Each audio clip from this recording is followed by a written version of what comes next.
And when I was 17, it got to the point that I was like, I don't feel this anymore. And telling my mum and dad that was probably one of the worst moments in my life, because I knew how that would hurt them, because that was the only thing they'd done before. It was really harsh to look into my mum's eyes and say, I don't believe what you believe. That was a tough moment.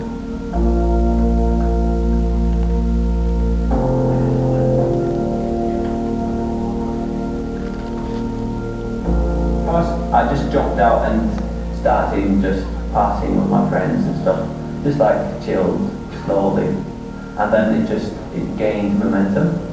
I couldn't stand on my own. I had to have something extra, like a friend or a girlfriend or some alcohol or some weed. That was just because of my own insecurities, and I was getting further and further down.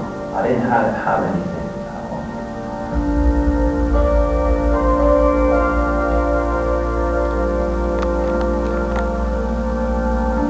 My mind started to go down, spiral downwards, and I ended up in a train station in Copenhagen.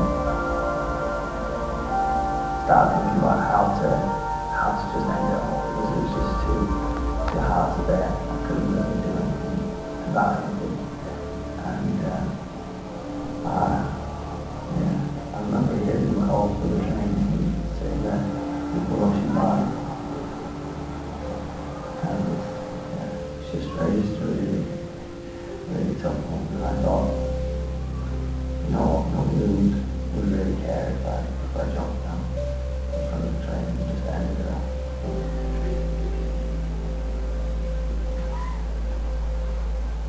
So once I was thinking that and just sitting there, my mum come up, I burst into tears, couldn't hold it anymore, and said, Mom, don't hold it anymore.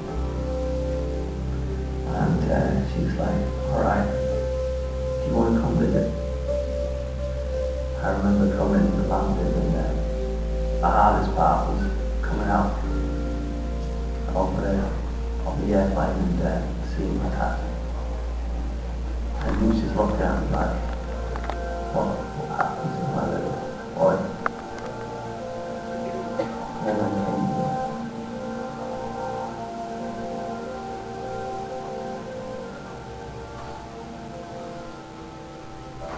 my dad was trying to help me out by getting my mind off stuff and working within that church, because he does a lot of work there, like practical. And I had something to do. And I remember like some thoughts just hit me that I just could not get to sleep. And I felt like I felt God entering. It's a really strange thing to say, but I genuinely felt God say, it's now, boy, like a strict dad, like it's now, and you need to stop playing around. And I was like, mate, I do not care. Like, I do not care what you say. And he says, well, what have you got? And I just said, I don't have anything. I don't have anything now. So I said, okay, I'll try that. You changed my life, and I'll give my life to you. And I just remember such an intense sense of peace. Just filled the room, and I was just lying there in bed on my own.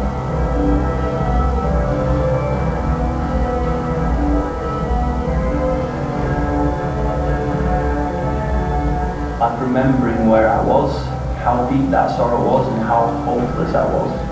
Knowing this now, how much hope I have, and that's what I want to share with other people, to tell people that there's one that gives hope, and you can know it for yourself. You don't need to just hear war stories from other people, but you can know them intimately for yourself.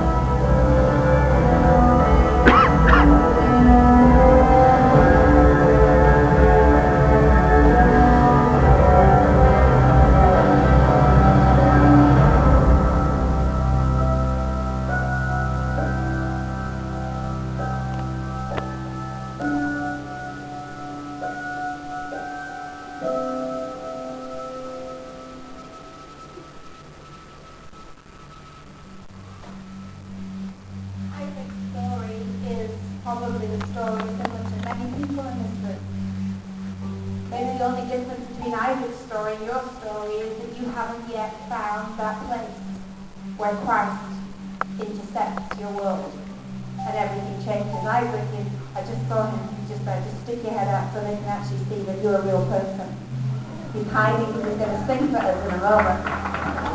These are not actors, these are not made up stories, these are just real life. And the fact is, when all the noise of tonight finishes, you're left with the drowning out noise of your reality. When all the noise is gone, you're left with the noise in your head, in your thoughts, in your fears, in your intimidations. And we believe that the church is here to intercept, like that phone call that intercepted. And it was his mum's voice saying, come home. We believe the church and that phone call that says, come home. There's a better plan for your life. There's a greater cause for you. There's still a future that is yours. There is a hope. And we believe that the church's job on the earth is to be that place of interception. And that's why we wrote a check to the O2 Arena. It wasn't cheap. They didn't say that's a good cause. We will give it to you for free. They said, no, we will charge you like we charge the Stereophonics. But the Stereophonics entertain people, but they didn't offer a life-changing message to people. And tonight we're here putting our money where our mouth is and saying this is the church's job, to live bold and to live loud and to say, you know what, to every Isaac out there, whatever they look like, male or female, old or young, there is a God that loves you and he went to a cross for you. And you know what, we are here to tell you there is hope beyond your hopelessness. That's why we are here.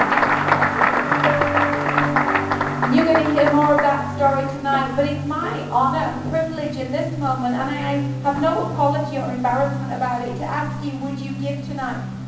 Because all you are doing is giving to an organization, the church, that is committed to rescue more Isaacs. Maybe this is your church, and for you, you understand this is what we do. We're not doing Sunday night this week, so this is our Sunday night giving. This is our regular thing that we do. But maybe you're visiting. Maybe you're wondering, why would we go to all this expense? Well, we believe that this world needs a hope, and it needs a voice that speaks of hope. And that's not cheap to get equipment and to get the message out there. It's not cheap to put together media, but it's worth it if it rescues more. So this is, we're not with pressure, but you know, we didn't charge a door ticket tonight, but we're not a church with big bankrolls that can just afford to do it. We're just a group of willing people doing our best. And we're just saying tonight, would you be willing to help us reach more Isaacs? Would you be willing to drop something in the offering that says, you know what, go for it, reach another people. We go to the prisons on a weekly basis. We go to the homeless people on a weekly basis.